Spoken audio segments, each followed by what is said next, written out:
শনিবার ইন্ডিয়ার বৈঠকে থাকছেন না মমতা। নীতিশকে আহ্বায়ক করা হতে পারে শনিবার ইন্ডিয়া জোটের বৈঠকে।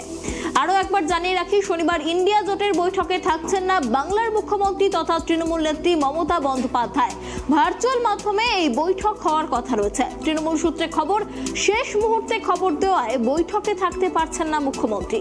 মুখ্যমন্ত্রীর অন্য কর্মসূচি রয়েছে, সেই কারণেই বৈঠকে উপস্থিত থাকতে পারছেন না মমতা বন্দ্যোপাধ্যায়। এই বিষয়ে আরো বিস্তারিত জানবো। আমাদের সঙ্গে রয়েছে আমাদের প্রতিনিধি ডেস্ক থেকে পাপুল। দেখো, যেমনটা জানা যাচ্ছে যে শনিবারে ইন্ডিয়া জোটের যে বৈঠক রয়েছে তাতে উপস্থিত থাকতে পারছেন না মমতা বন্দ্যোপাধ্যায়। বিস্তারিত কি জানা যাচ্ছে?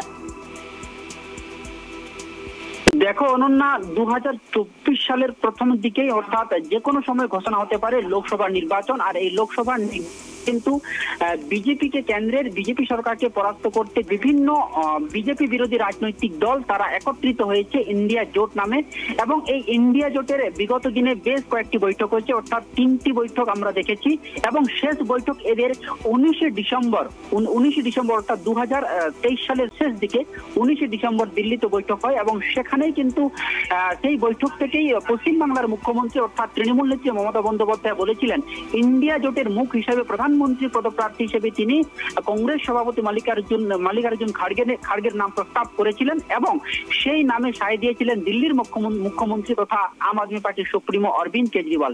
কিন্তু তাতে কিছুটা ফাটল ধরে ইন্ডিয়া জোটের মধ্যেই, অর্থাৎ বিহারের মুখ্যমন্ত্রী নীতিশ কুমার তিনি তাতে সম্মতি দেননি।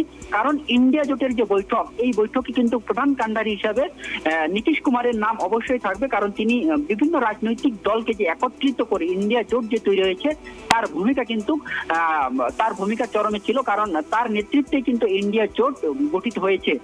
কিন্তু আজকের এই বৈঠক সশরীরে না থাকলেও ভার্চুয়ালি এই বৈঠকে কিন্তু তৃণমূলের সুপ্রিম মমতা বন্দ্যোপাধ্যায় কিন্তু থাকতে পারছেন না। কারণ কারণ হিসেবে তিনি জানিয়েছেন অল্প সময়ের মধ্যে এই বৈঠকের কথা জানতে পারায় তিনি অন্য কাজে ব্যস্ত থাকবেন বলে জানিয়েছেন।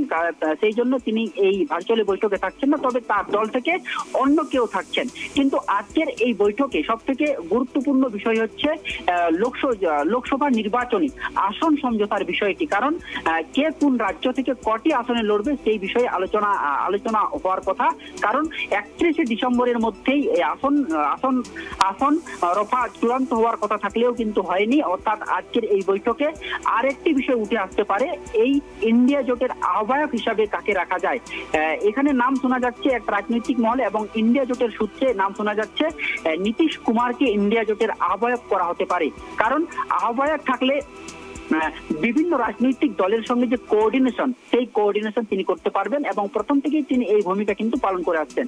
কিন্তু এখন শেষ পর্যন্ত দেখার বিষয় পশ্চিমবাংলার মুখ্যমন্ত্রী, যেমন বাংলার ক্ষেত্রে পশ্চিমবাংলায় তৃণমূল সুপ্রিমো মমতা বন্দ্যোপাধ্যায় কংগ্রেসকে 2টি আসনে ছাড়তে 2টি আসন দিতে রাজি হয়েছেন। যদিও তিনি শেষ পর্যন্ত জানিয়েছেন কংগ্রেসের সভানেত্রী সোনিয়া গান্ধী মমতা ব্যানার্জিকে ফোন করলে তিনি আরেকটি সিট ছাড়তে পারেন বলেও জানিয়েছেন।